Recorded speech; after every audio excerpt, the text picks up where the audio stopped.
No usangafu wange buri haburi mulori muherwa ohurera karamakeni buri bumonyi ende chimbaha chibani chiendelea muchimbe katika buhane cha mumbu halande salo CFA ya Kenya ulu warero lino usangafu bungi obarera karamakeni akabanika kwire muchimbe katika buhane cha mumbu nechiri Busia, Vihiga, Kakamega, Trans Nzoia alala nende Bungoma nangori Prisca Achuki nilwana yori na piu stangausi nukuchaka de karamakeni kabanika kwire mumbeka ya Kakamega o mhungano kwa bero o kwa azimio la umoja mhungano kuno kwa bero kwa bemeresi baluya ohurula muchimbe katika bohane echa mumbo mlala kwa bemeresi abo ya bere omwami wa malwa ne aborari katakariyo kwa bero mhungano o kwa earthquake sikurere hababuyengani mubwemeresi obabemeresi abaluya ya borari basiria lala ni banabolari lala ni banendelea hubulala na bolari abaluya bosi abari muchimbe katika bohane barachikura chabwe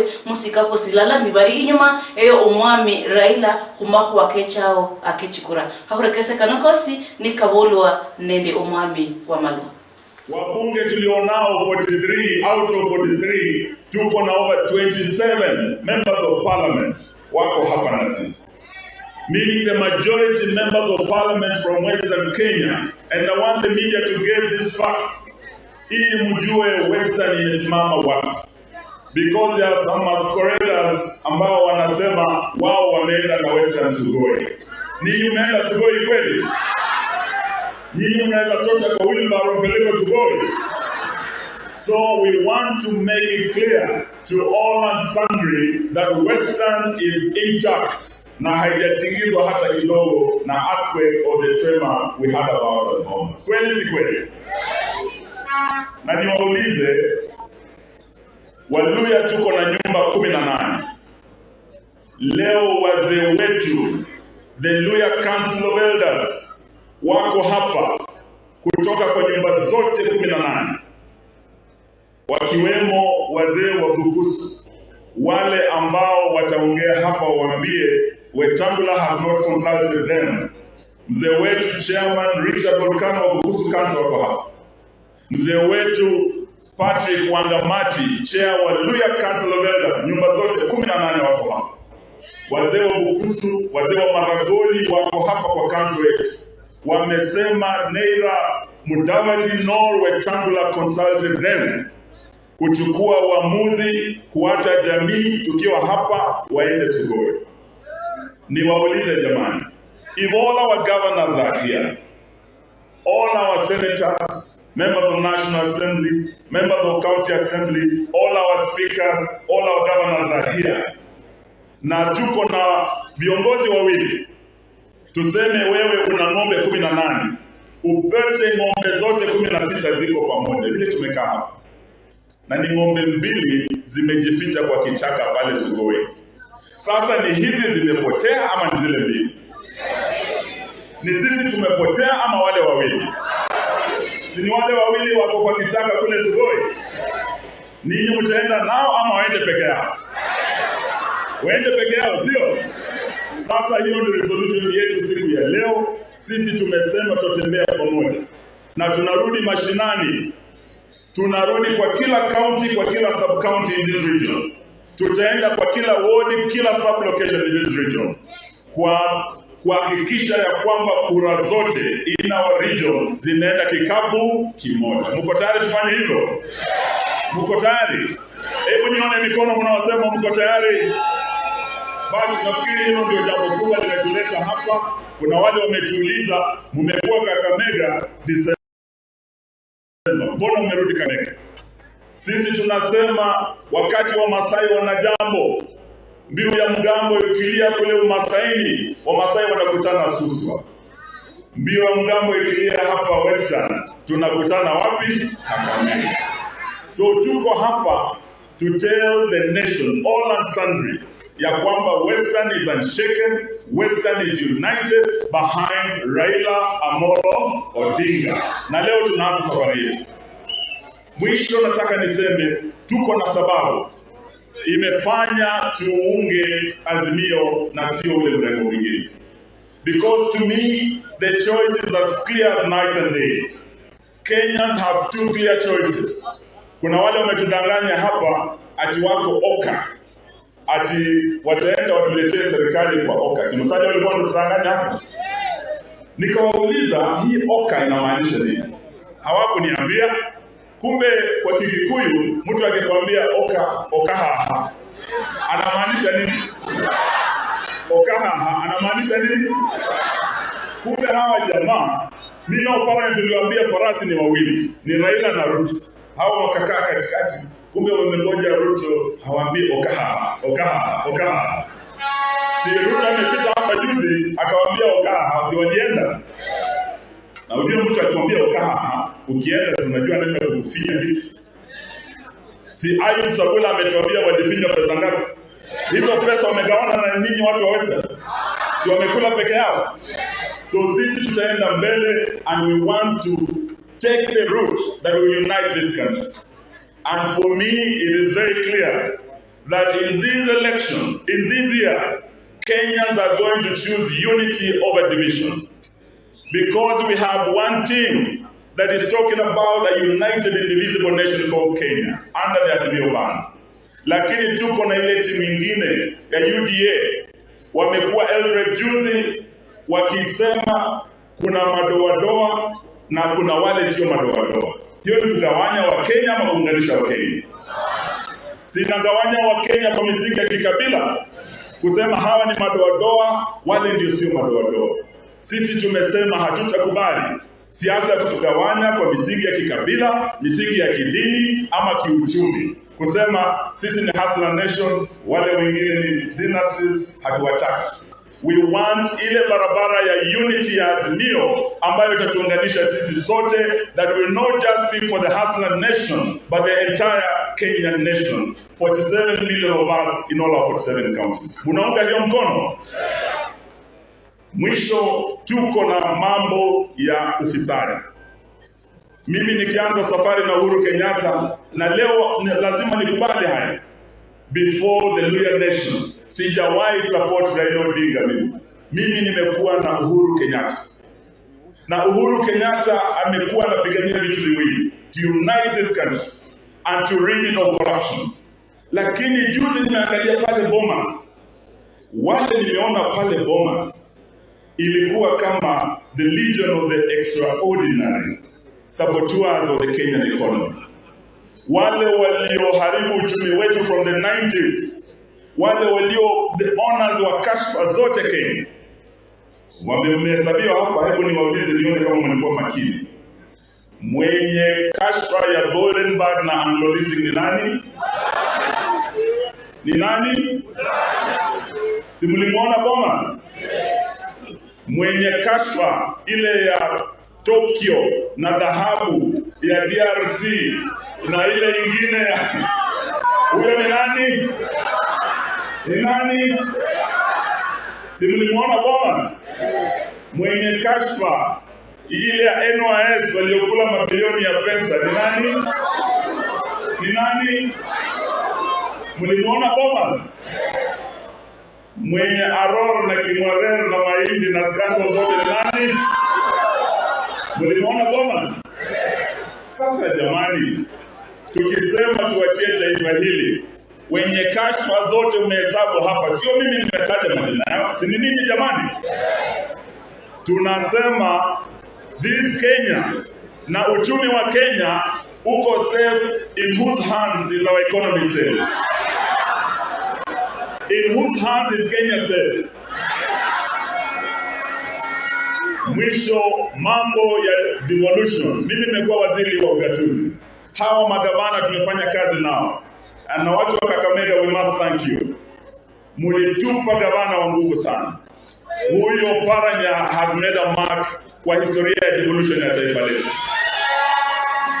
Nilikuwa naye, nikiwa waziri wake, yeye akiwa chairman wa Council of Governors. Kama kuna county imeperform Kenya hii, ni hii county ya Kakamega.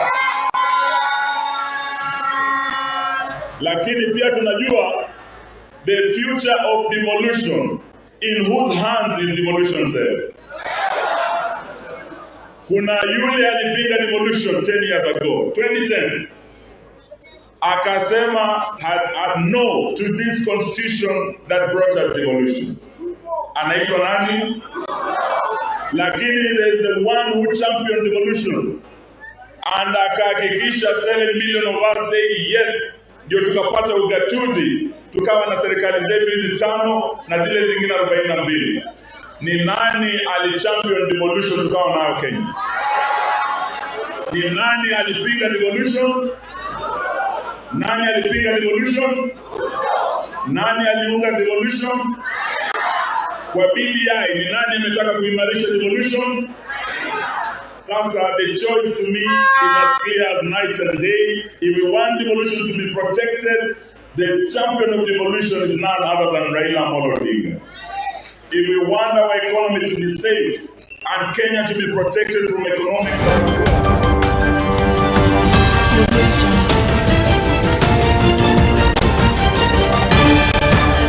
Kabanika kwireo ohurula muchimbe katika bohane echa mumbo uruguri ngala kure muhungano okwa azimio la umoja omuhungano okwa bemeresi baluya ohurula muchimbe katika bohane echa mumbo okwa bereo mumbeka ya Kakamega muhungano kwenoko omwami atwoli aborari deputy Ruto sana mamuni nyingine yakwesi yalo kuno habangari kuchuba na medana bola hari babasa chabane chalala ohusulisi abari omwami weta achaingo na medana bola rechimbe kachosi echa mumbo ni 100% azimio yabore kana bola yosi huria ornderie nyaryo kuba MCA eriye nyaryo kuba MP eriye nyaryo kuba senator asiwa erishirika ya azimio banaba kuingira mu office ochaka by saa ine chechuri barino ubakza chikura bari bamara kuingira mu office yeneyo habore kese kana kosi nikabolwa nende nyatwe.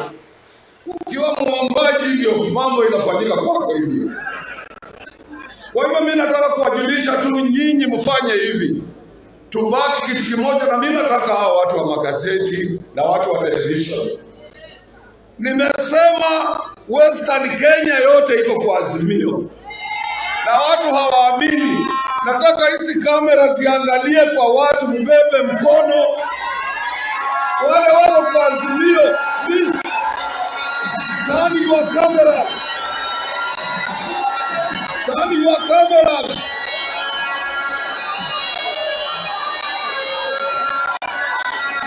Turn your cameras.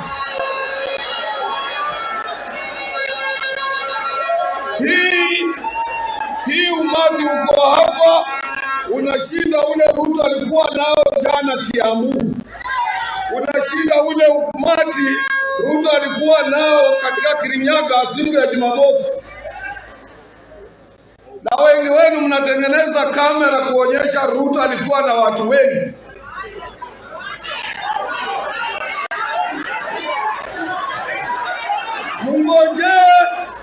Mungoje tarehe 9. Na nimesema muamuke mapema. Saa 4 tuwe tumemaliza kura. Mimi nilisema mwaka wa 2014 2014 ya kwamba William Samoei Ruto hatakuwa president. Now I have no apologies.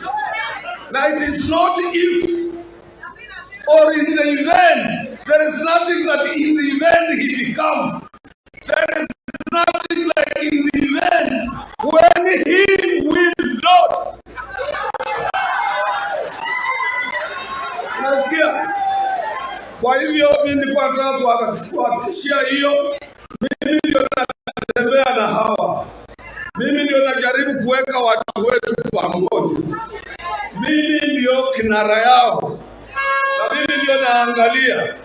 Na nataka kuambia yuko hapa mega 100% na azimio. Busia 100% na azimio. Vihiga na mtuma kijana shupavu kwa mheshimiwa Obulele.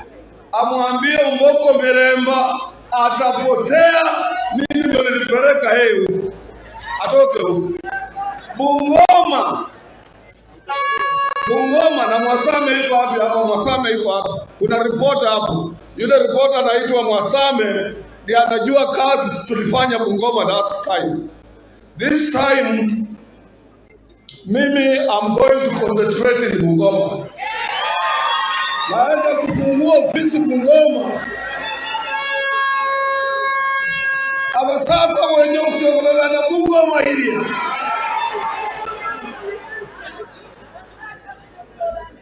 Uchokwaka na Bungoma. Weta ataenda nyumbani. Namwambia rafiki yangu Spika Prisca ageuke mapema, atafute Wamalwa, atafute Wamunyinyi, kwa ajili there will be nothing like Fort Kenya. I swear. Sasa kusema mambo mingi, nataka kuachia hapo kama mzee wenu na kuhakikishia ya kwamba sisi zote katika Western Kenya tuko katika azimio, na saa 4 mtu ukiwa na kalamu yako uandike mbunge ama MCA atakayekuwa na tikiti ya azimio, saa 4 atakuwa ashachaguliwa. Hatuwezi kukubali tena. Mwambie William Samoei Ruto awache kutukana viongozi. Anadharau hata mimi ambaye ni kiongozi wenu, mzee wenu. Kwa hivyo mkutano wote atakaoita kama ni Kakamega, msiende. Nataka kumuita mzee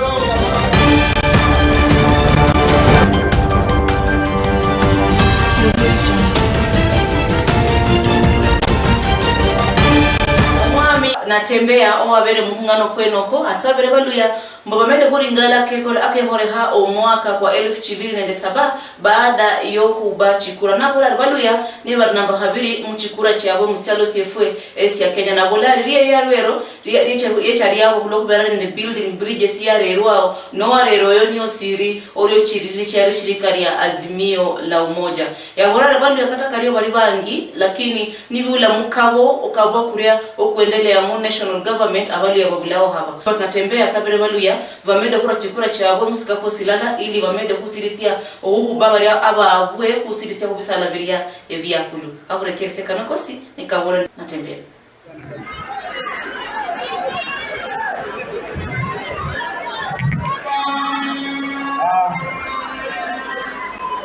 Mheshimiwa Bwana Tony ambaye ni mwenyekiti wa kikao cha leo, gavana mwenyeji wa Kakamega Mheshimiwa Paranya, waziri Dini wa Malwa, viongozi wengine ambao tumekaa nao kujuani, abaluya mlembe lundi mlembe swa. Asante sana. Jambo la kwanza, mkutano huu ni mkutano wa muhimu sana. Kuna watu ambao wanasahau ile safari ambayo Kenya tumesafiri kuanzia mwaka wa 2007. Mwaka wa 2007 mimi nilikuwa PA wa waziri wa Achuki kule Harambee House. Baada ya uchaguzi Kenya iligawanyika mara 2, nusu kwa nusu, na watu wetu walikuwa wanapigana. Ninyi mnakumbuka kwamba kuna rais aliapishwa kule State House, mwingine akaapishwa wapi? Uhuru. Si mnajua namna hiyo? Na katika serikali, waje niwaambie ndugu zangu, kulikuwa na realization at some point kwamba Kenya inagawanyika kabisa katikati. Paka wengine wakaanza kujipanga kwamba watashikana shida Uganda na nini kuunda taifa lao pande hii, wengine wapake na taifa lao pande hii. Ilichukua nationalism, patriotism ya watu wawili na ukaa chini na kusema kwamba maslahi yetu kama viongozi haiwezi kuwa juu ya maslahi ya taifa. Lazima Wakenya kuwa wapi? Pamoja. To shelf all our individual interests and ambitions. Hapo ndio mambo ya building bridges ilianzia hapo, na imekuja imefika kwa azimio la. Kuna mtu ambaye anaweza kuwa na shida wakati Kenya wanakuja pamoja. Shida hiyo ni nini? Ni jambo mzuri watu wakiwa pamoja ama wakigawanyika. Jambo la pili, ningependa kuongea na watu yetu wa Balui. Bandu wefu wa Baluya. In Kenya, sisi ndio number 2 kwa population kwa kila kitu. We are number 2. Lakini wakati mali inagawanywa katika hiyo meza sisi hatupo.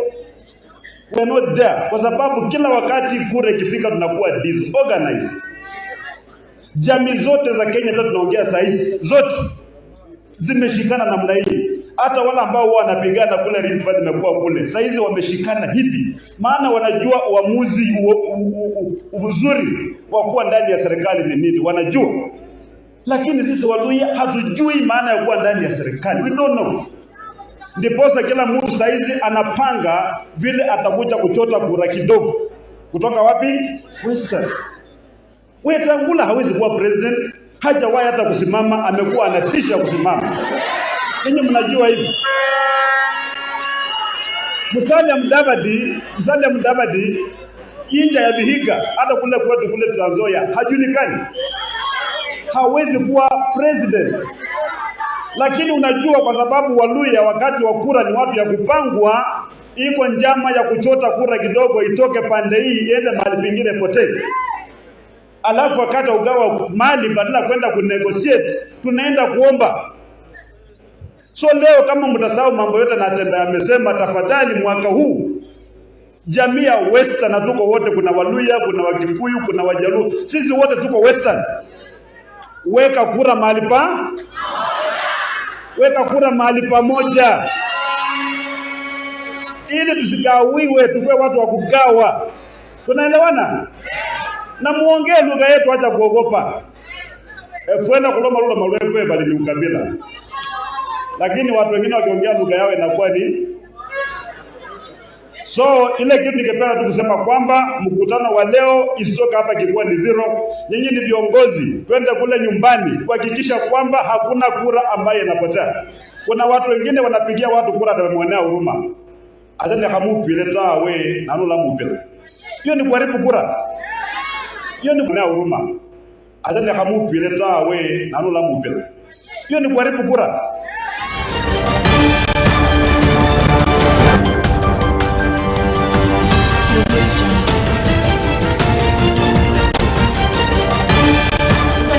Ndimba ha Matiangi akona mhoka borombo kubende ko simirisia kudubaringale aba hola chinganga echo kukusia bichume bobe simirisie ili mkataba kuno kumende kusirisiwa baada ya mashirika makwane ke halalala kamede kufukirisania hauringale kana kosi nikabona ndi CS Matiangi alala ndo mwami Monica Juma.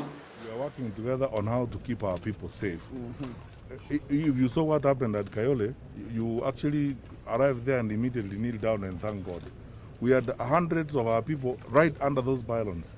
Imagine if they had caught fire. We would have lost hundreds of our people. We are going to start a process now, working jointly with our energy sector actors, of quietly but in a very orderly manner, removing our people from the way leaves and then moving them out of the line. Sensitization will begin. Chiefs, assistant chiefs will meet with these people in their various areas and begin to persuade people and get them to understand why it's very, very dangerous to try and build houses and infrastructure right under the power lines, because that is very, very dangerous. And even those people who try sometimes to steal power and do illegal connections, they endanger not just themselves and their families, but whole groups of people and communities and so on. So that sensitization can only be done jointly between the energy sector actors and the national government administrators. That is why we are spending time here today to go through, to do some sort of risk assessment and then look at where we are. And so that now when we build these synergies, we will help move our people quietly and nicely out of the way leaves and secure them as they move forward. Thank you. In terms of infrastructure, we've seen a lot of, even including power lines. What is causing? The President. Now we are beginning meetings with the energy sector because the moratorium is not eternal.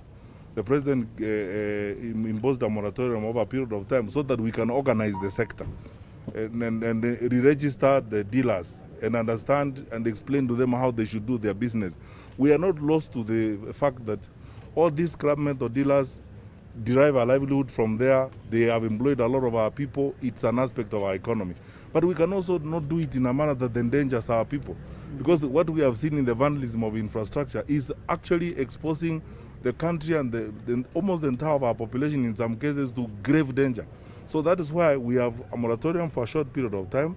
We have asked our colleagues now in the security sector to enforce the moratorium, but at the same time we begin immediately from next week to have now sectoral discussions on how to organize the sector. We sit down with the council, we look at the act. If there are amendments to be done to the act, they are worked on, and then we bring everyone together so that we build a new regime within which this scrap metal can be done. Otherwise, you see, whatever business you do, if it's not organized and is not conscious of the security of the people it's supposed to serve, my sister, it will hurt all of us. There is no business you can do in this world where you don't pay attention to, the other side. That's why my colleague is talking about end-to-end view of the businesses that we are doing. We want to spend our time on this to be sure that we secure our people. Just imagine for a moment, if you vandalize the railway line, can you imagine the lives you're putting in danger? And then, as people do this and they sell this scrap metal to dealers, some who are not even licensed, some who are in the black market, some who are basically engaged in criminal activity and so on. It has been a chaotic environment. That's why the president, put in place this moratorium. And we have worked with these good people and agreed on how we are going to enforce the moratorium. While on the other hand, again, immediately we start with the Ministry of Trade next week and Industrialization to organize that sector. So that once we have organized the sector, the registration regime is very clear, the review of the players is very clear, who's supposed to be in it, our own inspection of it is very clear, and those who are supposed to inspect it are known, and what they will do when they go to inspect these yards and stuff like that.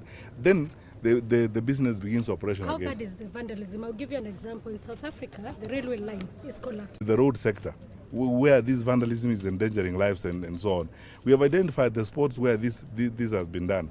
And I think we are lucky that we identified some of these earlier before, they led to grave danger. You realize what I've just said. You need to go to that Kayole place where the pylons fell down. And you will leave there thoroughly shocked. What would have happened if, as they came down, they all caught fire? We would have lost over 500 of our people in that arrangement. So this is something we have to work together, and we are asking our fellow citizens. It is critically important we work together. It's about our lives, it's about the future of our country and the life of our people. It's not the government, it is not Kenya Power or the Ministry of Energy, it is not the police, it's all of us. Because, when that thing comes, you don't know where it's going to hurt people. And then you lose lives across the board. So it's good that we are now all aligned on this matter. We are pulling the sectors relevant together to do this.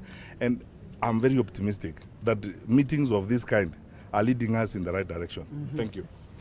You can see we are here with the chair of the Cabinet Subcommittee on Energy, as well as the IG, the two deputy IGs, the chairpersons of the KenGen and of KPLC and Ketraco, together with the MD of KPLC.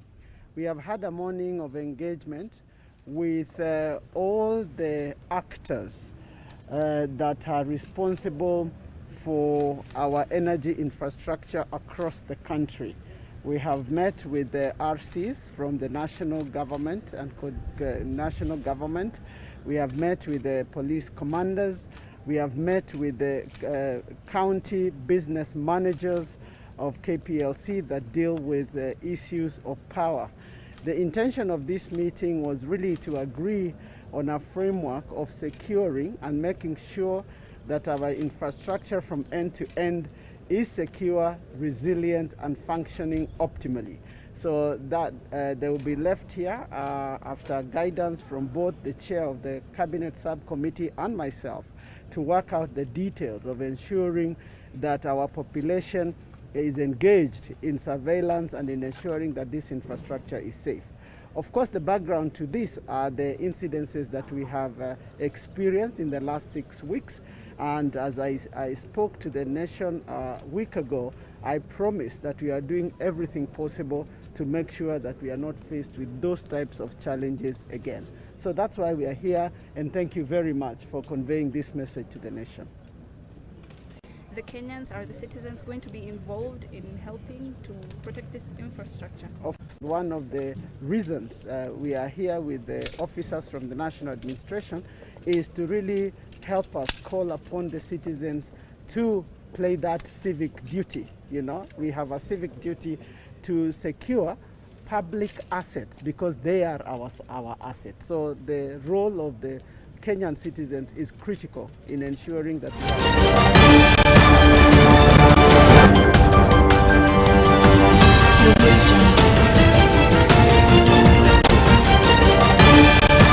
Chairman wesiama SIUDA no hero helogolori United Democratic Alliance Omwami Johnson Mudhama aborari ukabulaho amalapo koskosi ama sibasaini siyo coalition yo kufukirisania kati wesiama sia ANC Ford Kenya alala nende siama sia UDA Ford Kenya alala nende siama sia ANC aborari obuhusiano abarnawo no buhusiano bwabecha ako aborari sikalondukana endema wakandi kwa muri gazeti akabola kari bafukirisani ohola mirimo alala kama coalition ama becha la kufukirisania ohola mirimo alala omwemeresi wesiama SIUDA Omwami Johnson Mudhama aborari sibarokonde coalition agreement yosiosi kati ya siama SIUDA ANC nende Ford Kenya aborari uhusiano abarnawo nubuhusiano obwabecha hakurekeresi.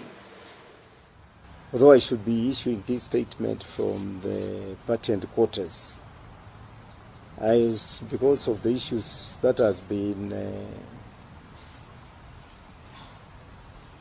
going around, mostly given out by the media houses to our supporters all over the country. There's a report that appeared in the Standard newspapers 2 days ago, which was not the true position of what is happening in our relationship between UDA and ANC and Ford Kenya. I want to guarantee and assure our supporters wherever they are that as a party and a national party, we stand by making sure that democracy takes place, either through nominations or through issuance of nomination certificates. And what was reported is not something that was discussed and agreed upon between UDA party and the friendly parties who have joined us to work with us. The true position is that UDA's stand is to unite this country, is to make sure that there is peace, and to make sure that there are Kenyans who stand together, articulate and pursue the issues of Kenyans. The reporter who wrote in that paper, he stated that there is power sharing arrangement in which certain positions were to be given to certain individuals. And number two, it was reported that there will be zoning of the country when it comes to who stands where with which political party. I wish to deny that in totality and say that that is not the stand of UDA. When we were invited by Musalia Mudavadi in his National Delegates Conference at Bomas of Kenya, we attended the meeting, and some of us, including our party leader, who is the Deputy President of the Republic of Kenya, who had a chance to speak. They spoke about us working together, standing together, and articulating the unity of Kenyans. So let me state this. and speak in volumes that UDA is a national political party, ANC is a political party, Ford Kenya is a political party, and as we are speaking now, and you are being assured this by the national chairman of UDA, there is no agreement whatsoever that has been signed between the three political parties. There is no coalition agreement that has been arrived between the three political parties. What is there is we are friends. We'll continue speaking, we'll continue talking, we'll continue doing things together. But when the time of agreeing on the coalition terms comes, then that issue will be dealt with at that particular time. So supporters, wherever you are, rest assured that your party is intact. Your party is not in coalition agreement. Your party has not yet signed any coalition agreement. And if that will be done later on, you'll be informed on what are the terms of the agreement that will be signed. Kwa hivyo nimesema nitazungumza siku ya leo, nizungumzie wafuasi wetu katika taifa letu la Kenya kama chama cha United Democratic Alliance ambao wameweza kupata taarifa kupitia kwa vyombo vya habari na hasa maandishi yaliyoandikwa katika gazeti la Standard newspaper siku mbili zilizopita kwamba chama cha UDA kimekubaliana na vyama rafiki ANC na Ford Kenya kugawa madaraka kwa njia fulani, hata kuzungumzia kwamba katika sehemu za chaguzi zitakazokuja kutakuwa na mpango wa kuchora ramani ya kuonyesha kwamba sehemu fulani ni ya chama fulani na sehemu fulani ni ya chama fulani. Aliyeandika hayo maneno, hayo ni yake. Sisi kama wana UDA, hicho ni kitu ambacho hatujui na ni kitu ambacho hakijaweza kupangwa na kufanyika. Yaliyopo ni kwamba tumefanya urafiki na ANC, tumefanya urafiki na Ford Kenya, na kama vyama sisi watatu wote vyama vitatu tumekubaliana kutembea pamoja, kuzungumza pamoja na kutafakari maneno ambayo yataweza kuunganisha taifa letu na kuleta amani na kutufanya tujihisi kwamba sisi ni wa Kenya. Lakini yaliyojiri eti kuna mipango namna hiyo, nataka kuhakikishia wafuasi wetu na wanaotumainia kusimama na tiketi ya UDA kwamba chama ni imara na chama bado kina mipango ya kufanya siasa yake, na kama kutakuwa na makubaliano ya aina yoyote kati ya sisi wana UDA na vyama rafiki, hayo wa Kenya na wafuasi wetu wataweza kuelezewa katika kila nyanja au kila nafasi au kila ngazi ambao tutakuwa tukitembea na kufikia. Watajua mipango yetu na matamshi yetu, kwa sababu ni chama cha UDA, ni chama cha wananchi, ni chama kinataka kuzingatia mapenzi ya wananchi wa Kenya, na hatuna nafasi ya kuweza kufanya tunavyotaka hata kama sisi wenyewe tuko katika ofisi za juu. Tunategemea Wakenya watupatie ruhusa na wajue tunaenda barabara gani.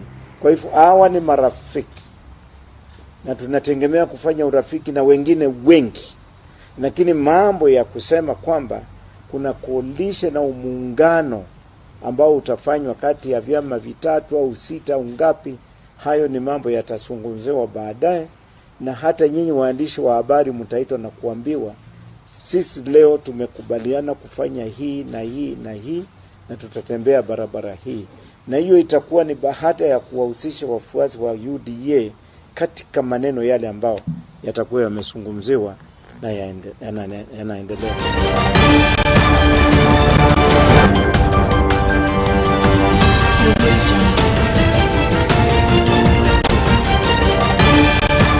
Chiganga bechinduariro babere bahaire barisibana kwa lamiri malala endeli shirika la serikali elilangwa mbwe NHIF baada ya muhungano kwa bere kati yo bwemeresi Daktari Masi Mwangangi aborari beje baba nende muhungano okwo kuelewana nikata kali baada ya muhungano ko abaholi chiganga bechinduariro beche babola bari basudisiye okurenya ko lamirimo kwabwe mpaka okumariha ko mosi okwo kudara babola bari baada mosi oko barine nende isubi bana balombanome amako karako sirisia uhola bilmalala nende erishilika area NHIF akurekese kanokosi. No halting of services at the private sector. We have given ourselves a moratorium period where we shall be able to review the current payment rates. We shall be able to come together around the table and discuss how we ensure care is affordable while ensuring the sustainability of both the private sector and ensuring that you as Mwananchi are also able to access services. We have agreed with the CS that we extend this consultation from the deadline of today, and we are pushing it up to the end of March. We have created work teams that will engage with each other so that we can come to a good agreement and understanding. And as such, the contracts between NHIF and all service providers will be signed after the 30th of March or 31st of March, because the 31st March has 31 days. And have given us ourselves 2 months to come to a conclusion that's beneficial to all of us. We wouldn't want NHIF to collapse. We wouldn't want NHIF to collapse. And we wouldn't want private sector or any other institution that provides services.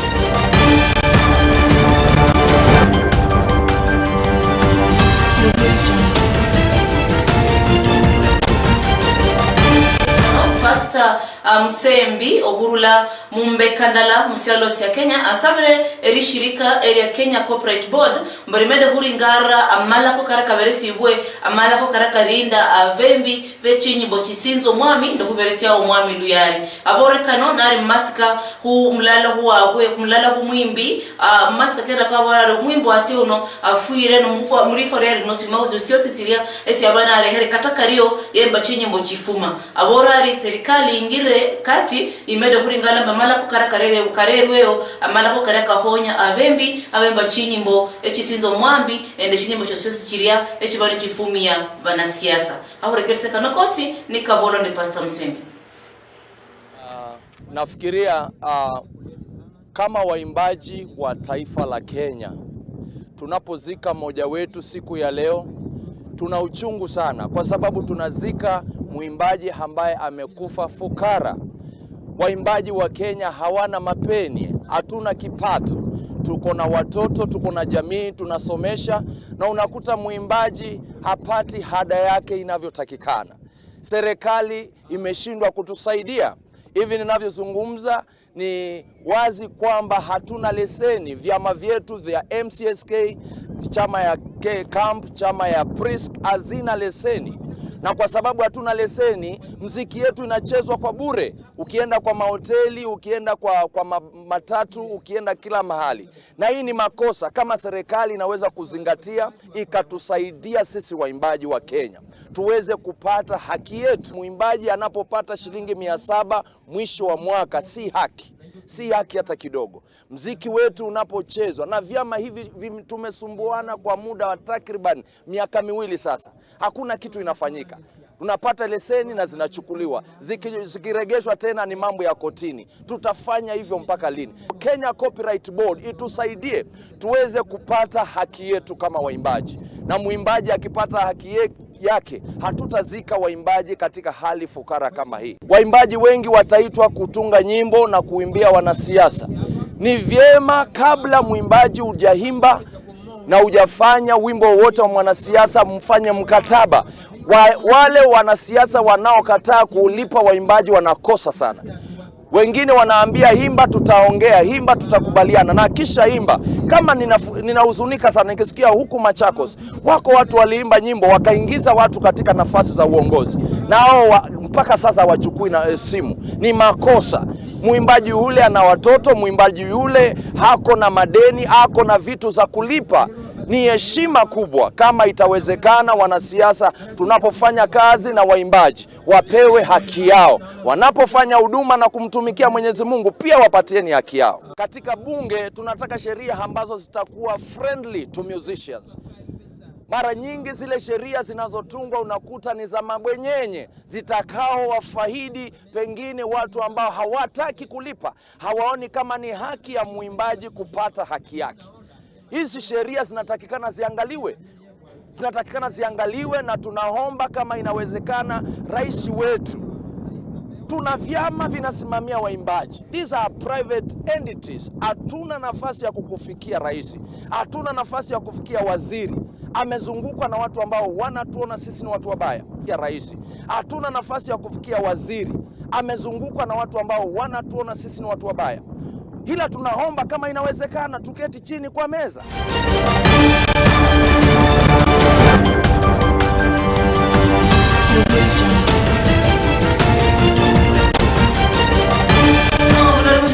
Ohusisi obulori bwao bamakeni karakaban kakwirao muchimbe kachikabuhane echa mumbo swakalanga makeni nukubula hemibayo kiria umanyire saye kurunda afko nisiendelea nendiano nende omusiano wa bukusu omusiano kula bukusu mulu ya mubukusu alana kurera karia ama kwake mibayo akaban kakwireo ama kaban kiendelea makwa ka afkon omule bukusu oli ndimla mu Prisca ochore bwana ndio urera makeni kamibayo Cameroon verani upa Gambia tuni aya mani chirilisia ambi mulori muherwa muhurera makeni kamibayo esie Derek Wekesa ola chale tawe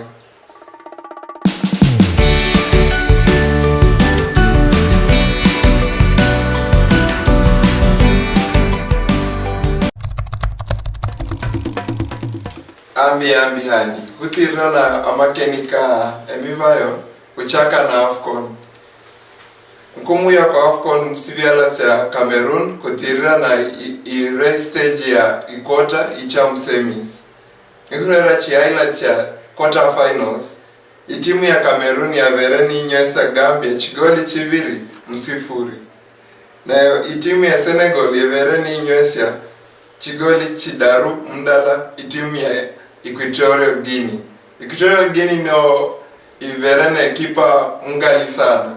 Ekipa oyo avereni ya nyola iglovia Michael Jackson. Itimi ya striker Mosala bavereni bahupa nende Morocco na wahire chigoli chiviri mdala. Nayo Burkina Faso ya hire Tunisia ninyeswa igoli ndala msifuri. Iseji ya semi sichaka inyanga ya rero Sane msiro. Cameroon ilaopa nende Egypt na wa Senegal ilaopa nende Burkina Faso.